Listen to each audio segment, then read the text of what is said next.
Hello, everybody. It is your professor, Rocco, your boy, coming at you once again with another Age of Sigmar video. In this 101 class, we're going to be going over some list building basics.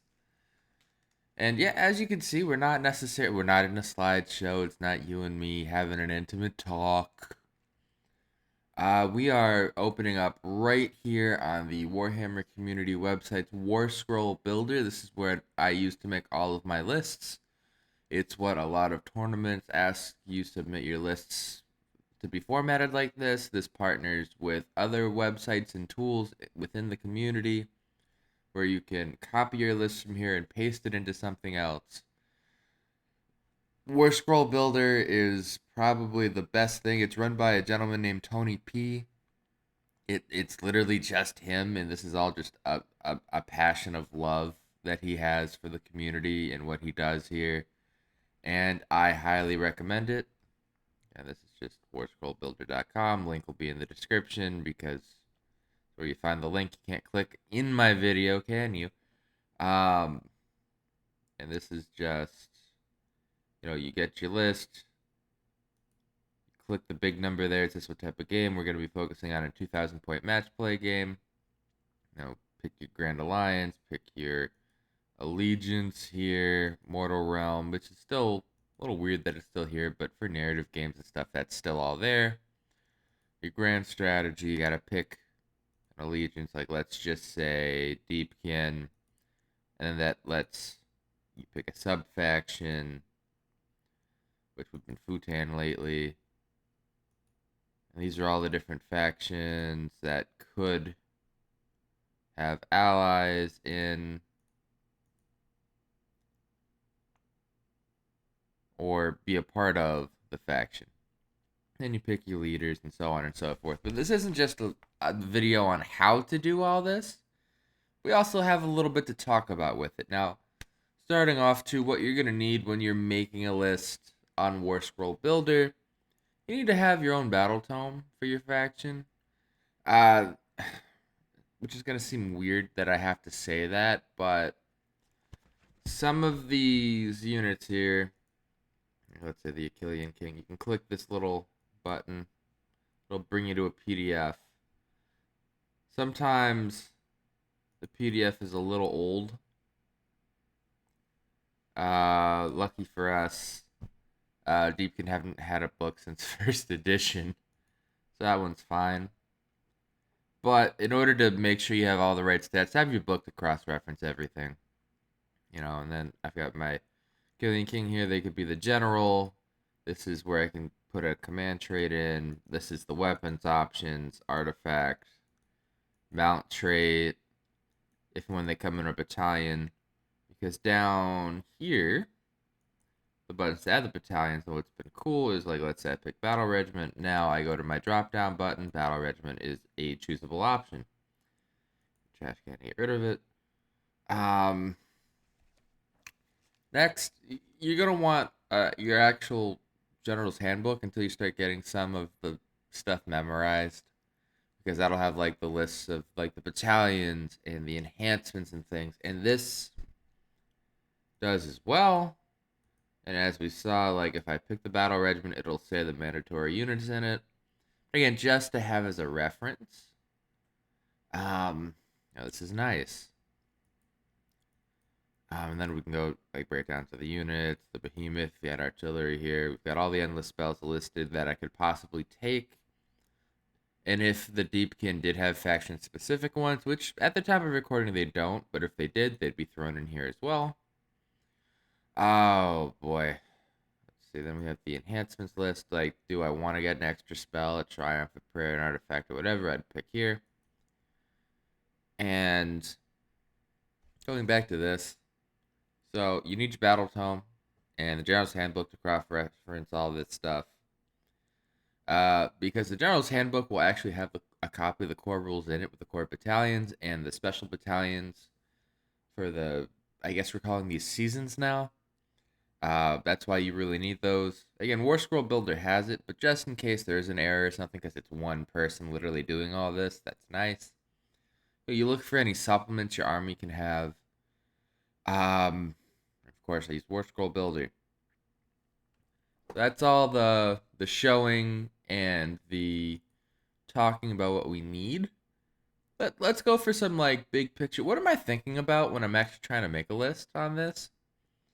Something I keep in the back of my head for 3.0 third edition Age of Sigmar specifically is a lot of the battle tactics and a lot of the grand strategies. If you have a monster, specifically a hero riding a monster, all of a sudden become very, very, very easy to do. So I like to keep one of those around if I can, and if I can't, I want the best monster my subfaction has to throw in there to try to earn some extra stuff. Because when we're looking at some of this, because like battle tactics aren't in list building per se, but I'm gonna keep it in the back of my mind because out of the 8 we currently have, 3 of them you can score bonus points, maybe 4. You can score bonus points with them for doing it with a monster, because kill a battle line with a monster, kill a hero with a monster. There's monstrous congestion. That's not with a bonus point for that, but it's one you can do with them because you need a monster. There's the bonus points for having 3 units of monsters run, and I think that's it. Might be another one, but you getting the point here is that you either have to have monsters to do the thing, or you can score bonus points on a few of them. And if not, then you're kind of playing a little bit down in points that you could possibly score throughout the game. So that's just something I keep in the back of my head. Not every faction is going to have viable monsters for this, and that's okay. Because you still get a bonus point per battle round for killing an enemy monster. And if none of you brought monsters, you're all on a very even playing field. Also, as a note, this is for a 2,000 point game. Match to play. Whatever you want to call the competitive-ish version of it. We're using the points that Games Workshop publishes in order to make these lists, to make them, very big air quotes here, fair and balanced. It's not Blood Bowl where they openly say not everything's balanced, but And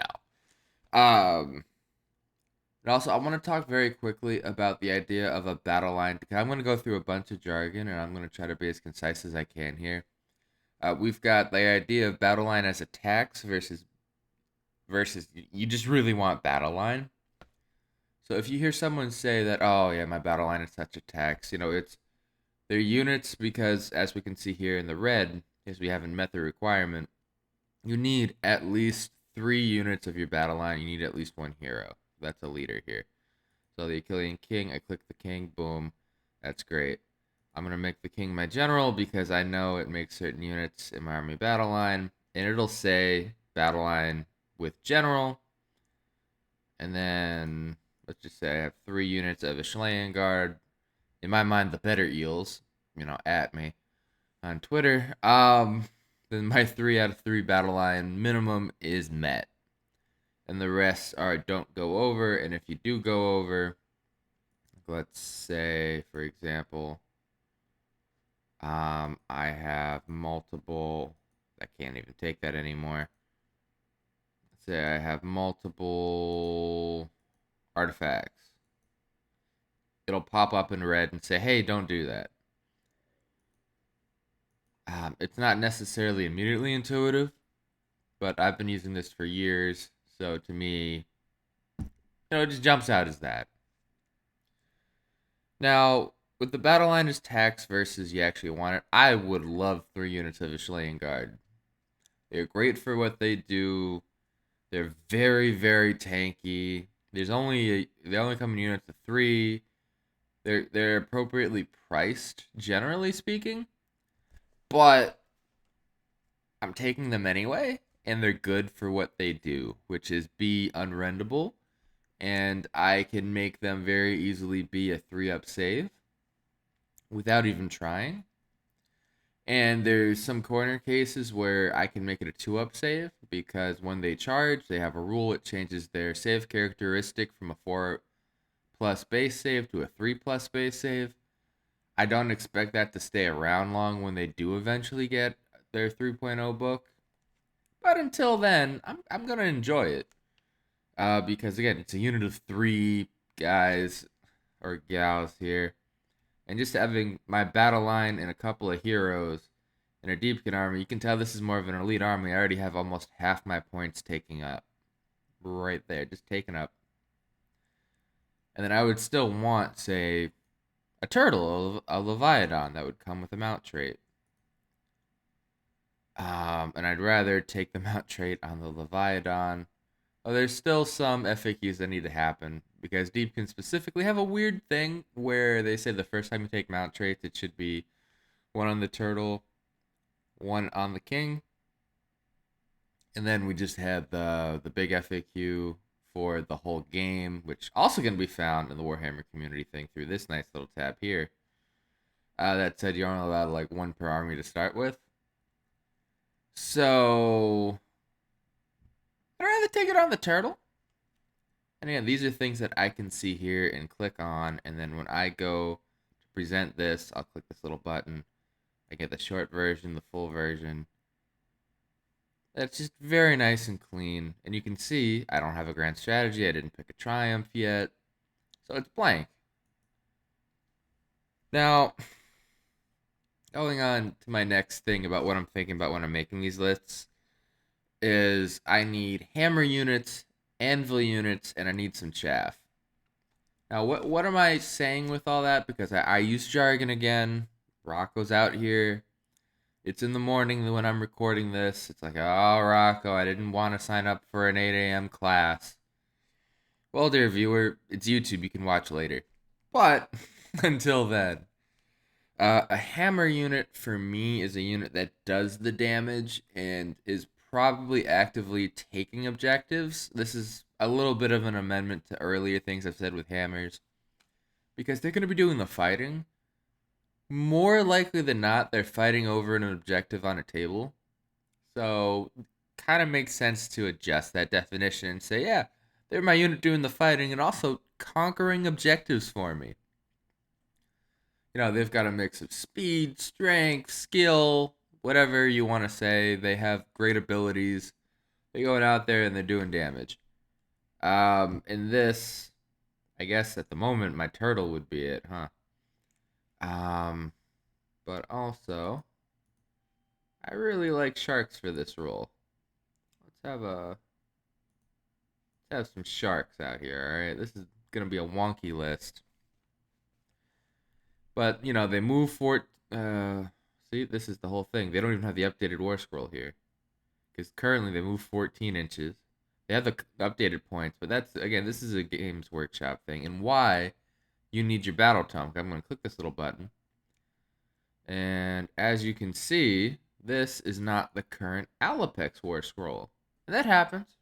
That's why you need all the other stuff I told you about. Because, things have gotten a lot better since this. A lot better since that.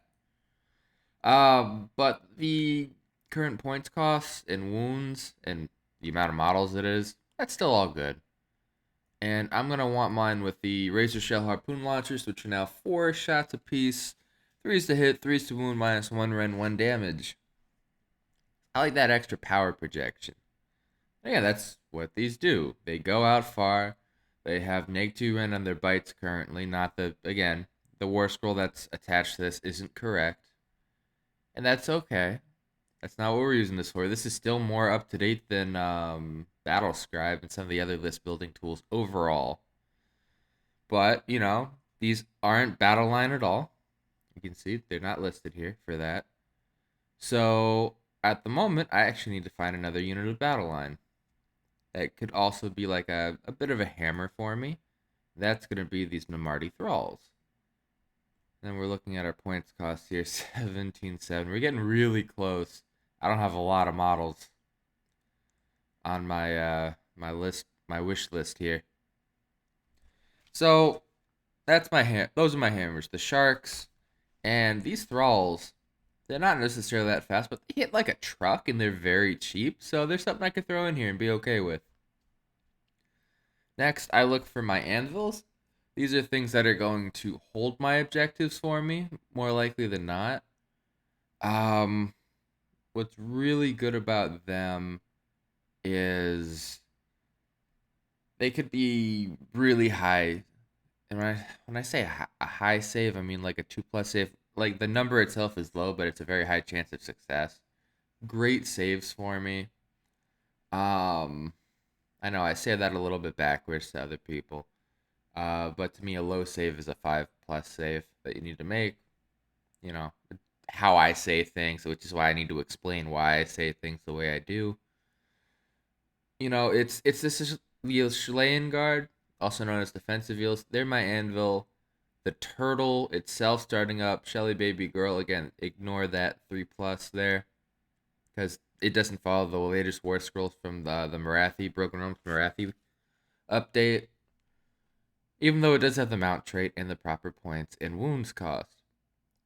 Um, and this is again the Leviathan throws out a large +1 to save aura, so it can make something like these Alapexes be on a 3+ save, which is nice. You pair that up with my whole army, say battle round 1's probably in cover. I guess that's a special Deepkin rule that we can get into later.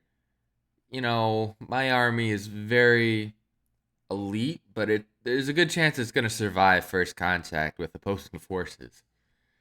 Um, and it allows me to make non-traditional units kind of an anvil. And finally, we've got some chaff, some screens. Now I'm looking at these thralls. Out of all my units, I don't mind if they die. I hate to say it, but sometimes you have to trade out your weaker pieces and units like chess pieces. Where like if they get into combat, great, they're gonna blunder something. If they die, I don't mind because they're my slowest moving thing. And you know, they're not necessarily important to me for that. I'm gonna look at this and I'm gonna be like, alright, Deepkin don't really have cheap stuff, but you know what does? Stormcast Eternals have these allies that I can bring in called Aether Wings, which I will go and click onto the Allies tab. Sometimes it does it automatically, sometimes you gotta do it just as a way to mark it. I'm gonna go back to my Deepkin here. And as we can see, I've got 140 points left. I've got here my allies 2 units out of 10 that I'm allowed because it follows the allies rules. I only have 1 unit that's actually reinforced. My allies points are well within the cap of things that I need. Life's going pretty good. Not gonna lie, this is nice. You know? And maybe this is, I look at this and I go, huh. I could use an extra shark. I'm thinking about, all right, what am I doing here with this list? And chaff and screens for me are cheap units that, again, I don't mind that they die. They're very cheap, 45 points for 3 models. They fly, they move, they die for me. I don't feel bad about throwing up 45 points of Aether Wings onto an objective in the middle of the table if I'm given first turn. Because they're going to die afterwards when everything moves up to hit them, right?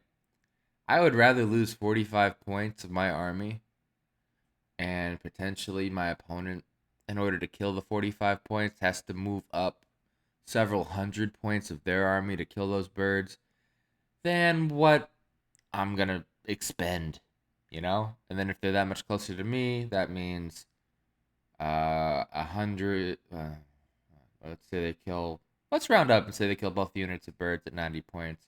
That means 1910 of my army, 1,910 points of my army is now that much closer to theirs. I'm okay with that. That's basically my whole army. We're fine. You know, and then I'm just looking at this and I'm like, let's make sure I've got all my synergies taken care of. All right, I got an Achillean King here.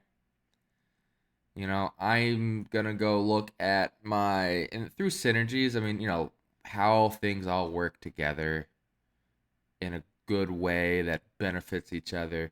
I'm looking at command traits as a way to do it, artifacts potentially. I like the Lord of Storm and Sea, which gives out an aura that increases the bravery of stuff near my king, wholly within a certain range. I believe it's 12 off the top of my head.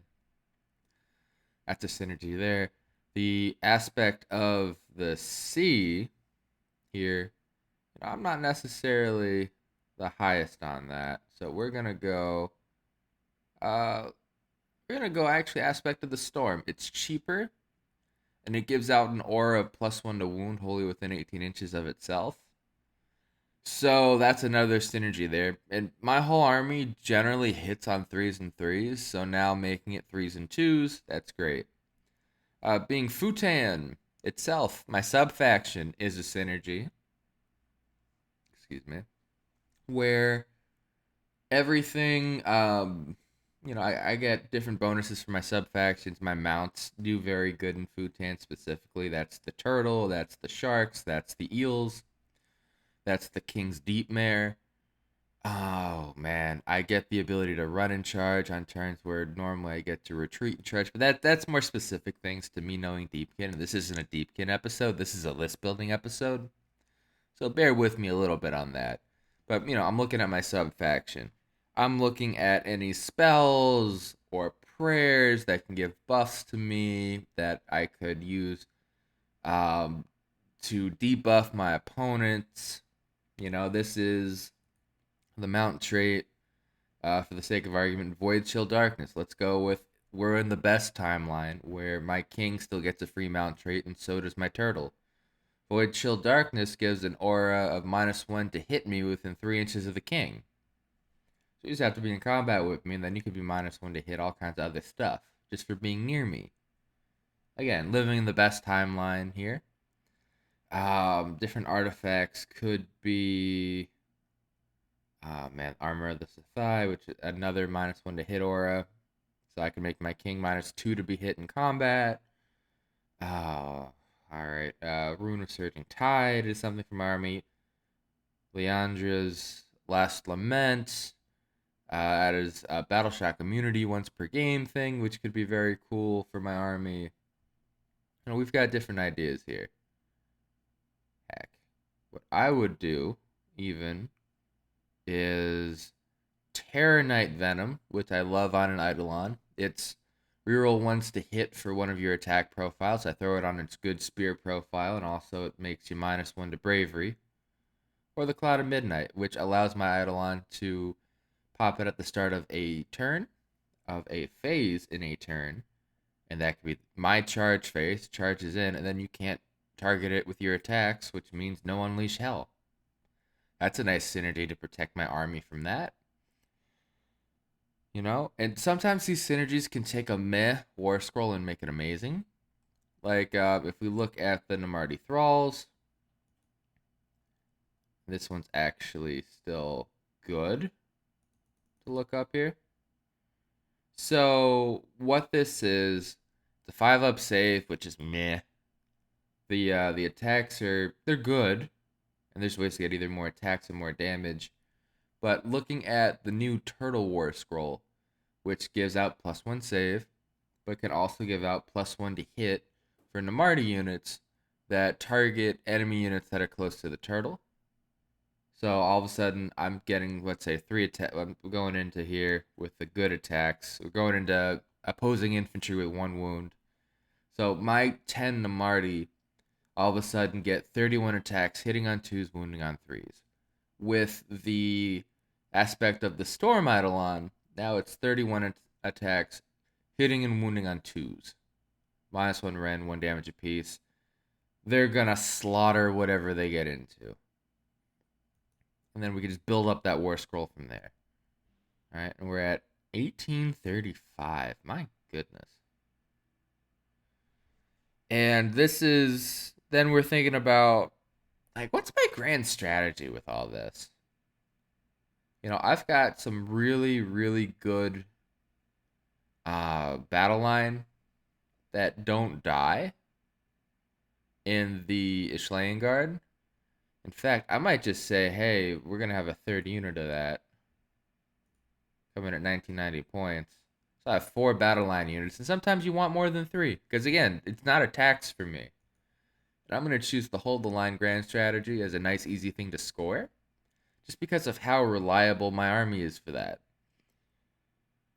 And sometimes some of these grand strategies, like Beastmaster, Prize Sorcery, if you have heroes that are going to be a wizard riding a mount that is a monster, you kind of get your pick on what you want. And they're a little redundant, but generally they're all okay. And then now we're like, okay, Rocco, you made a whole list. You didn't even make a battalion yet. And you're right. So what I'm gonna do is I'm gonna look at what battalions I would want to take out of this, and I know I would want a battle regiment, and I want a Hunters of the Heartlands battalion. And the reason why we need our core books, or at least the General's Handbook, is you see it says the abilities are unified and expert underdogs. Without our books to reference, we don't know what those actually are. But what is very nice about this is we can see that we need at least 1 commander and 2 troops, and then the sub commanders and all that.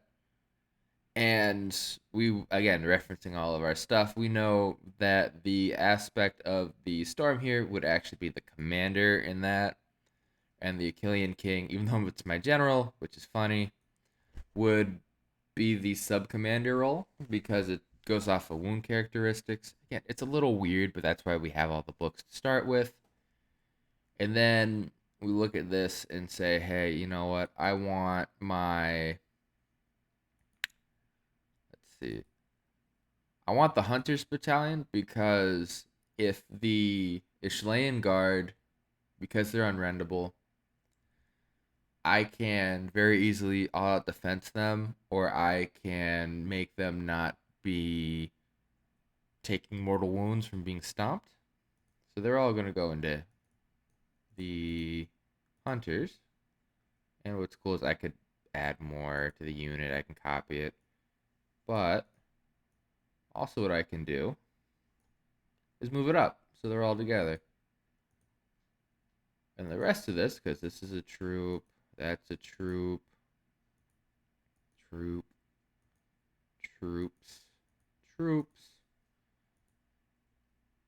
monster that could fit into there. I legally can have, because there's the monster, there's the extra troops, there's the troops. I legally can have all that in there, and I'm all of a sudden looking like a 4-drop list. And now I'm like, okay, Rocco, you know what? You don't have 2,000 points. Maybe you can play for a triumph. So now we're gonna go and look at this and be like, hey, what do we want? Do I want bloodthirsty, which again isn't listed here, but if we have a reference books, we know that is reroll your charge rolls, inspired for +1 to wound, or indomitable for battle shock immunity. And I'm looking at this and I'm thinking, I think I want bloodthirsty, and the reason why is I just use it. My eels all have a way to naturally reroll their charge rolls. My sharks don't, my turtle doesn't, my general doesn't, and this is something where I can just buff my army up really well. And then we have, there's other battalions for that too, if I wanted to go that way. I don't in this particular instance, but they're there. If I had more points or had chosen a battalion with enhancements, I would pick one of those. I didn't. If I had more points, I'd look at this time now to be like, hey, man, I've got like 80 points just chilling. Do I want to try to fit in something here? Do I have wizards where I need to throw out Umbral Spell Portal because I'm bringing Techless, or I'm bringing Nagash and a Death Army? Am I looking at the Quicksilver Swords because there's a lot of Gotreks around and I need to just plink them for a mortal wound once a turn just to help me out? Is there, Geminids are huge because they stop people. It's basically like a mobile roar where it stops people from being able to issue or receive commands. Do I need an Emerald Life Swarm to keep my troops going and to heal my stuff up? And looking at this, maybe I do drop the Aether Wings in my meta.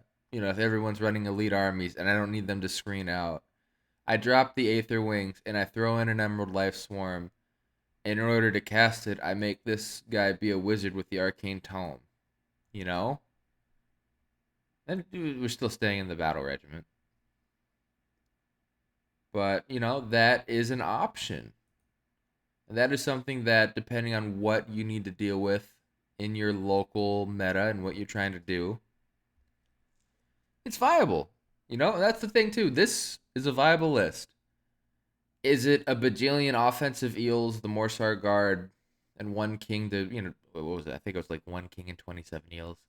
No, this is a slightly different list where we're trying to use all these extra things that we've talked about. I even printed out a lovely sheet and a script to do all this with.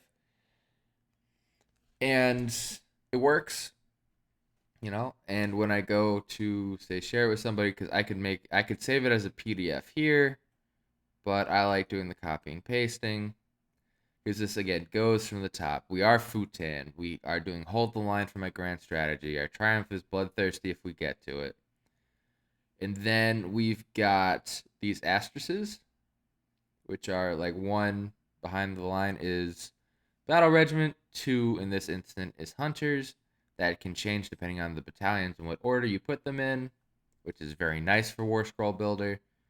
And you can see very clearly that what is in what thing. We've got my general here, armed with a bladed polearm, command trait, mount trait, boom. Artifact there for the Eidolon, very clear to see. Then we've got the rest of my army. All their Aether Wings are listed as allies in this. The mount trait for the turtle. How many points, how many reinforced units I have. It's just the one for the Alapex there. And then I'm looking at this as the drops right there at the bottom, which is probably one of the most important things when I'm seeing someone else's list. I'm like, how many drops are you? Again, this is a drop is each time you put a unit on the table.